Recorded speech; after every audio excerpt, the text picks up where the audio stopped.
What's going on, everybody? Welcome back to Simple Sports Hub, where we talk about all things Washington Commanders football. And y'all know what it is. It is week 8, man. We have now reached week 8, and we are looking forward to going up against the Chicago Bears, number one pick, Caleb Williams, and Chicago Bears and Company. And there's a lot to unpack here going into this week's game because this game has already been moved to a they changed the time to 4:20 to make it a prime time game. You know, number one quarterback versus number two. But we all know Jaden Daniels suffered an injury in last week win against the Carolina Panthers. So we got to see if he's even going to play this week. But again, if you really want to think about it, it is still, QB1, overall pick number one and overall pick number two, because Marcus Mariota was selected in the second over with the second overall pick. Back, I forgot. I don't want to say '08. I don't want to say '08. I forgot the year that he was selected, but it was Jameis Winston went number one, and he was selected number two to the Titans. So again, this is still no one overall pick, regardless if it's Jaden Daniels or it is Marcus Mariota. But before we get into everything, man, make sure y'all hit this subscribe button, man. Make sure y'all hit that like. Make sure y'all press that like button. Run this video up. We try to run these numbers up, man, as much as possible. I'm still trying to gain, eyes and viewers to the channel. And make sure y'all drop a comment, man. This is a big week coming up for us based off of national media. And if you are into the Twitter X world, it's a lot of smoke coming from the Chicago Bears side. More saltiness than anything because of our quarterback winning rookie of the year for consecutive weeks where they believe that he should have won it. But before we get into that, man, let's make sure that we do our due diligence and go ahead and hit that like button, man. Go ahead and hit that subscribe button. Give me 1 second. Let me go ahead and get this up so that we can. Here we go. All right. So we are here now, and we are going to talk about some big news that came out yesterday. I want to say yesterday evening sometime or yesterday sometime. Jamin Davis, former first rounder, picked by Ron Rivera Company was released by the Commanders. And I'm gonna be honest with you, man. One, I support the team and whatever we decide to do with the pick, with releasing people or drafting people or trading people or letting people go. Again, I am not a players fan. I am a fan of the Commanders. So whatever direction that Dan Quinn and Adam Peters decide to go in, I support it. I'm gonna get behind it, even though I may not agree with it. Because with this pick here, man, I don't know if y'all remember Jamin Davis coming out of college, out of Kentucky, playing linebacker. Man, he was a physical freak. You know what I'm saying? He had the physical abilities to play the linebacker role. He hasn't played it long, but he was able to play it. And coming into Washington, we kind of sidelined him. We didn't let him go out there. And I'm a firm believer in, man, if you spend a first round pick on the guy, you gotta let him go out there and get the mental reps. And I don't think that he was held back year one, kind of made a little trajectory going up in year two. And in year three, I think he had his best year. I think his best year was year three or year four, because he actually got to play the linebacker role. He actually got to run the mic. He got to actually get in the plays in. He was great at run stopping, and he had key moments and as a pass coverage linebacker. I think that we should have get. I think with the right tutelage and a linebacker coach like we got now, if he would have got his hands on him his rookie year, I think the guy, man, he's 6'2", 230 running a 4.3. It's something about, I know it's a lot when it comes to knowing how to play a position, but you can't coach athleticism. You cannot coach that. I don't care what nobody say. You can't coach how fast somebody is and how big someone is.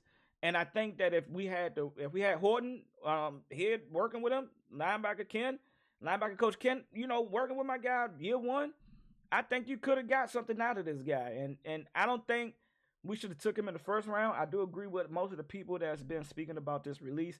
Is that, yeah, he may not have been a first round guy. We could have spent that pick on the old lineman. I think um Darren Shaw was one of the scouted people that default to us in that pick. And I think we reached a little bit just because we were so desperate to get a linebacker. So I can't I can't 100% hold that on Ron. He knew that it was a position of need. The fans knew that it was a position of need, and we needed a guy like that. Now, whether he's an outside linebacker, middle linebacker, I don't think he's. I think he could play moments as a pass rusher, but I think he's best rushing the passer up the middle. And he actually made plays rushing blitzing the quarterback up the middle. I think Detroit, he got a big sack against them by blitzing the quarterback up the middle, and he was a good run stopper. Um, I'm a little upset that he's gone because again I don't like wasting letting talent go. But something has to be said about nobody. We tried to trade this guy and we couldn't even get a 7th round pick for him. So I hope he finds and lands somewhere where he's given an opportunity. And then again, I don't even think we was going to sign him back this year anyway because he probably was going to get an opportunity to probably go play a linebacker role with another team. Everybody need linebacker help. You know, it's some teams that solidified. But anywho, I wish him nothing but the best. I hope you land on your feet. I know with some talks about him coming back on the practice squad. Hey, if you don't find nothing, come on back, bro. I definitely love to have you back as a player. Now, let's get into the injury talk and about Jayden Daniels potentially not playing or playing this week. I don't know if Dan Quinn just spoke, and they held him out of practice today. Allowing him to rest up a little bit more, and they're going to try to get him on the field on I believe tomorrow or Friday.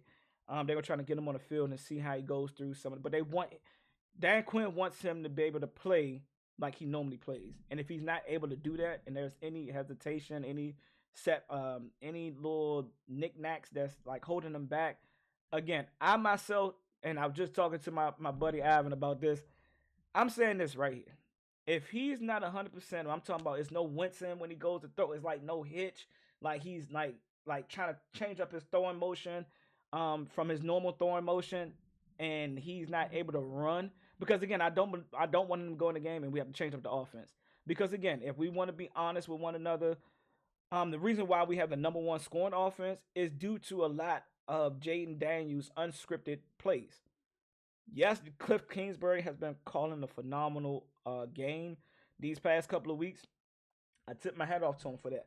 But let's be honest, JD has been making a lot of plays with his feet, with unscripted plays, and I don't want. And there was some scripted plays that made him run a runner, and I don't want him to feel like he's protecting himself or he's not able to fully be himself on the field. So again, I know I said in my last post game video that I dropped on Monday that if he's good to go, I want to see him play. I'm just being honest. I want to see him play. I want to see him get out there. And I know I spoke about the NFC playoff potentials. I don't care about none of that because right now, if we want to be frank with one another, we are a playoff team whether we win or lose this week. We still gonna be a playoff team. So if we lose, all right, so be it. I don't care about the whole QB, over number one draft pick versus number 2. I don't give fucks about that. Don't care about it. I want our franchise quarterback to be 100% healthy. So if we need to give him another week and let him sit this whole week out so that he can fully recover, hey, sit him. Marcus Mariota, you are next. You next up, and we're gonna rock. We're gonna rock with the guys that we got. With that being said, I'm gonna get into some of this foolishness that we have been seeing from some of these and I want to play this one clip right here, and I hope it's not too loud. But and I'm gonna play the clip first, and then I'm gonna get back into it. So I want to show you. I think that's right generous. Here. He's probably playing. Let's start it over. Probably you need to make him feel contact, and that was a big thing with him coming out of college. Is he took a lot of unnecessary hits at LSU. He's maybe 200 pounds, and I think that's generous. He's probably playing at 190, 195. And the Bears are the best defense he's faced. He's had a heck of a year so far, but he's doing it against bad defenses. Granted, Caleb recently is too, but the point is the Bears bring more physicality than the teams he's played up to this point. If you have an opportunity to hit him within the rules of the game, hit him and hit him hard. You need to make him feel contact. All right. I'm going to start off by saying this. It's a different type of level of hate when we know that it's an underwritten rule that, you want to, this sport is a violent sport, If I had to take one of the quotes from my brother who played high school football, one of his coaches is saying, man, this is the only place The only sport that you can play outside of boxing that's team related that you can legally kill somebody and not go to jail for. And that's a back in the day past court. I'm not saying nobody should down the field. I know we didn't have some scary moments, but that was some of the mindsets from back in the day. And to his last point, yeah, I don't want nobody to take it easy on JD if he plays in that. So if you're going to hit him, yeah, I expect people to hit him as if he's a runner. Like, don't take it easy on him. Hit him. I'm not saying. And this is me being a fan of JD, like, and me being a Commanders fan. But it comes off a little crazy because if you've been reading the Twitter world and try to keep up with some of these bad content creators, and this guy got a blue check mark, and he tried to clear it up a little bit. He said it's unclear if Jayden Daniels will play against the Bears this week as he's dealing with a rib injury. But if he does play, when given the opportunity, the Bears need to hit him hard, as you should. Within the rules of the game, you should hit him hard. But to point it towards his injury is like, God damn, Slim, that's a little. And then he tried to come back and say the responses to this are all over the place. At no point am I saying to try to injure Jayden Daniels. You was. I'm literally just saying make him feel pressure and contact, make him uncomfortable because no other defense has been able to do that. You didn't even have to say all to hit him hard because it's understand within the game of football that whoever's on the defense is going to try their best to hit any player. Terry McLaurin, Brian Robinson, they're going to try to hit any player with the ball. And they're going to try to do it violently. We already understand that. Our defense is whole, like the head coach Dan Quinn and Joe Witt, we want to arrive violently. So it's already understood. So to say that, to put out this type of clip, referencing how they should approach and try to hit him hard. Like, come on, bro. That was a little unnecessary. And that leads me into, if you look at the Commander side, we ain't spewing those same type of things about Caleb Williams. Because guess what? We don't dislike Caleb Williams over here. If you know Caleb Williams for who he is a DMV guy. We support him. We want him to do great things with the Chicago Bears. Because we seen how y'all fucking treated the last quarterback. Do we need to? Nah, we ain't even got to go into that. We seen how y'all treated the last guy. And by him being a homegrown guy, playing for Gonzaga, and then going to Oklahoma, then transferring, with over to USC with the head coach. We want the best for him. We want the best for our guys. We want the best for everybody. We don't wish ill will on nobody. But we already understand we ain't even gotta come out and put out a post about hitting him and hit him hard. Like, we ain't gotta do that. Because guess what? We already know what we need to come out and do this week. We already know what we need to come out and do. So with that being said, man, just seeing some of this, I think I had one more. Like, I don't even know what the fuck this guy talking about. Just going to keep this here for all Caleb haters. Again, I don't know who's hating on Caleb. We don't care about the nails being painted. If it's for you, it's for you. If it ain't for you, it ain't for you. If it don't apply, let it ride. Let it fly. You know what I'm saying? I don't care about this Bama painting his fingernails. That ain't got nothing to do with me. That's his lifestyle. I just wouldn't do it personally, but I don't have nothing against him painting his fingernails. That's what he do. That's what this new generation of young men, that's what they into. I don't care about shit like that. And then it says, last year Forbes gave up 230 yards and 3 TDs to DJ Moore. If you thought it was bad, just wait until you see what this demon is about to do to that 140-pound toothpick. And I want to speak on this. DJ Moore didn't just put up 230 yards and 3 TDs on fucking Emmanuel Forbes. Cut the shit. That was on Kendall Fuller, Benjamin St-Juste. That was on the whole DB crew. He cooked everybody. Safeties, linebackers, and cornerbacks, everybody. So again, I'm gonna keep it a buck. I'm gonna be fair. I ain't gonna sugarcoat or try to, create this narrative and things of that nature. He cooked everybody. Justin Fields had a fucking field day. DJ Moore had a fucking field day. I was actually sitting in the corner end zone when he caught his second fucking touchdown on Kendall Fuller. I was sitting in the end zone. I saw it as it happened. He barbecue chickened everybody. So all of this disdainment, all because our fan base is more inclined to go and vote for our quarterback to be Rookie of the Week. Because this is where this is stemming from. Because I ain't never heard no Commanders fan throwing shade toward Caleb Williams. I haven't seen it. And if I had, Drop it in the comments. Drop the video in the comments. Drop the tweet in the comments. Or hit me up on Twitter. Here go my Twitter name. I'm Simple Sports Hub on Twitter. Y'all can find me there. So look, see, Simple Sports Hub. Y'all can find me there. I ain't ducking no wreck. But if that is the case, we ain't throwing no shade at him. We voted. It's a fan vote. It ain't even like it was analysts, players. It wasn't his peers voting for Jayden Daniels. It was literally what it was. We voted for our guy. Simple as that. Simple as that. We voted for our guy, and he's won multiple Rookie of the Weeks. Now, y'all salty motherfuckers got so salty that y'all putting out shit like this. This is called hate. This is called pure hate. Like, if you from where I'm from, if you from the DMV area and you talk about niggas that just be hating on people, y'all some hating ass motherfuckers for posting this type of shit. Like, to say all that, I ain't even seen somebody say, oh yeah, put him back out there, we'll hurt him. Like, I done seen some wild shit being said about this week. And I'm just saying this. Hey, look, at the end of the day, we both got to line up, whether it be with JD, I'm sorry, y'all got a message that I needed to read. Whether it be with JD or whether it be with Marcus Mariota, guess what? We're going to line up and we're going to put on our big boy pants and we're going to come to play. And we're going to come to play football. Simple as that. Simple as that. That's how we rocking. And we ain't thinking about number 1 pick versus number 2 pick. I see what the NFL doing and trying to make that a primetime game. We ain't thinking about that. Dan Quinn and company and players ain't, we don't give 2 shits about that. Like, we come here to play y'all. So that's going to lead me into this, preview of the game, how I think it's going to go, how do I think we match up against the Chicago Bears, who has been, if you want to call a spade, been playing good football the last 2 weeks. They were just on a bye and they're coming off of a bye. But if you go look at how Caleb has been progressing, from the beginning of the season to where he at now, he's playing good fucking football. He's been able to make connections with 2 top receivers, DJ Moore, I don't care where y'all rank him at, and Keenan Allen, who's a vet, who know how to get open, who know how to make himself available to his quarterback, and even Kmet, torching, had 2 TDs, I think, the last game he played, while playing long snapper. And DeAndre Swift. We played against DeAndre Swift, too. He got off on us a little bit. But guess what? We don't care about that. We don't care about that. So going against their offense, our defense is going to have to play a lights out football game.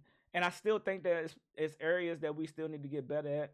Benjamin St-Juste and company, cornerbacks, Noah, Mike Sandersteele, Emmanuel Forbes, they better put their motherfucking hard hats on, because these receivers that they got to check, Rome Odunze, rookie, we got niggas that we need to be worried about. It ain't no walk in the park. This ain't the Carolina Panthers. I know we took belt to ass to them last week, but this ain't the Carolina Panthers. So guess what? We do need to come prepared and ready to fight like it ain't no fighting tomorrow type shit. But again, they got a nice offense. Caleb has been playing better. The O-line has been blocking better.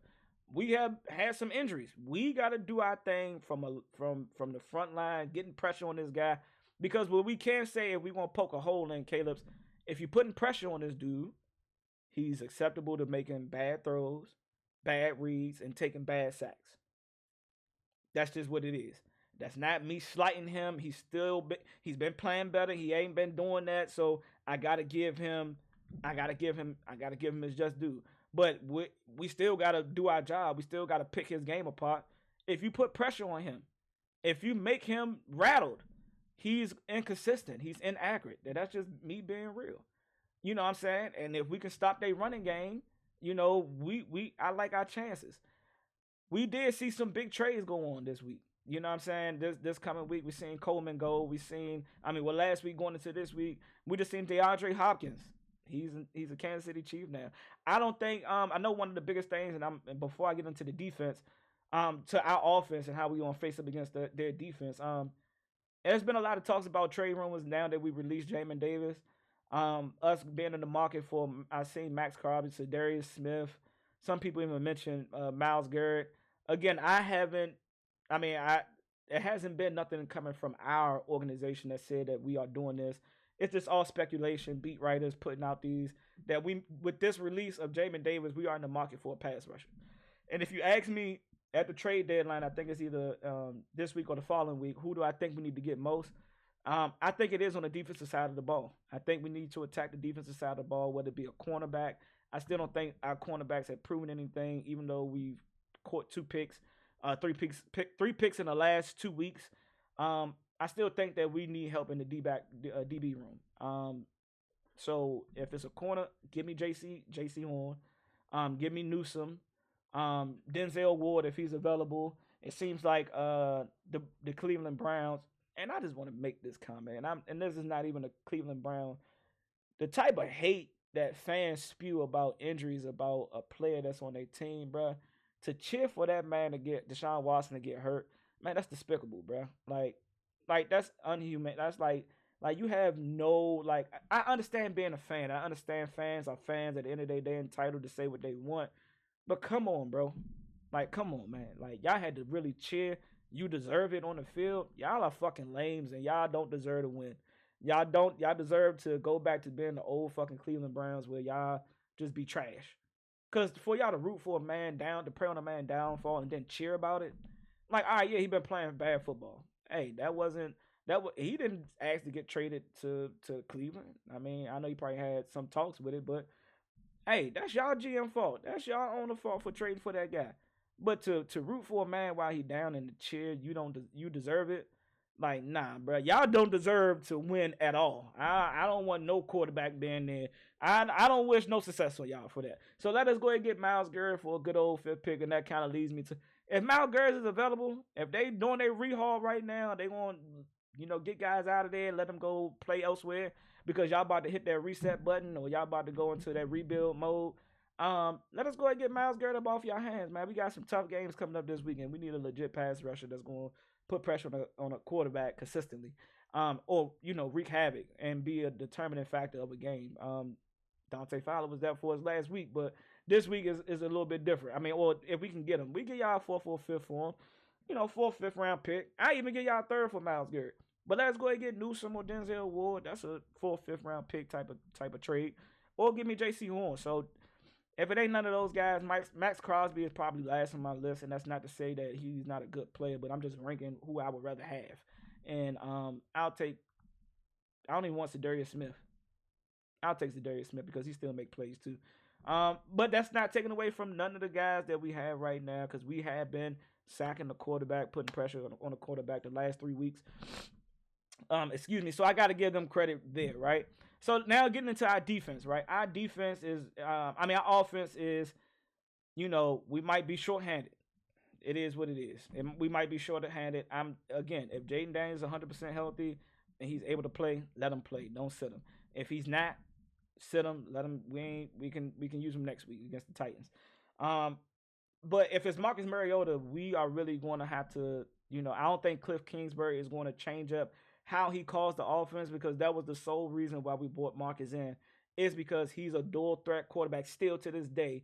He can still make plays with his legs, and he made plays last week against Carolina, unscripted, where he was able to get out the pocket and just make something happen with his feet.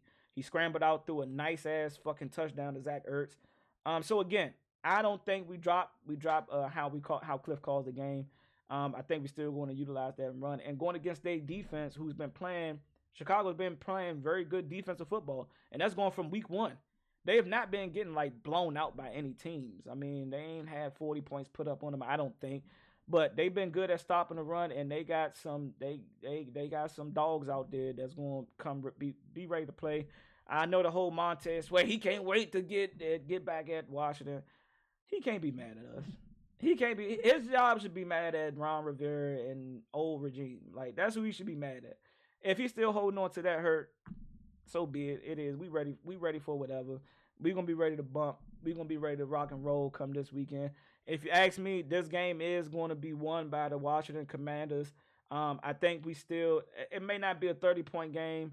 If it is, I'll be shocked that we put up 30 points against them. Because of how good they have been playing on the defensive side of the football.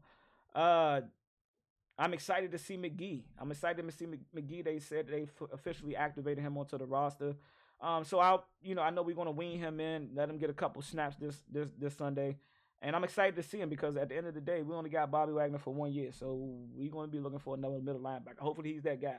Hopefully he's been taking in the coaching and penning his listening to McGee, attaching himself to Wagner. I mean, and I'm excited to see him play because again, y'all know I preach linebackers. I've been wanting us to have linebackers for years. I'm a defensive guy. I'll keep saying this over and over again. But with that being said, man, I think we do come out victorious this week, this Sunday. I won't be at the game either. I sold my tickets. I know I'm at home watcher. I'm a season ticket holder, but I like watching the game from the house. I don't know. I'm just weird like that. I just love being in the house watching my team play. I'll go to some games, but I don't go to all of them. So I'll put them up for sale. But yeah, man, y'all make sure y'all turn up at the stadium. Make sure y'all rock out.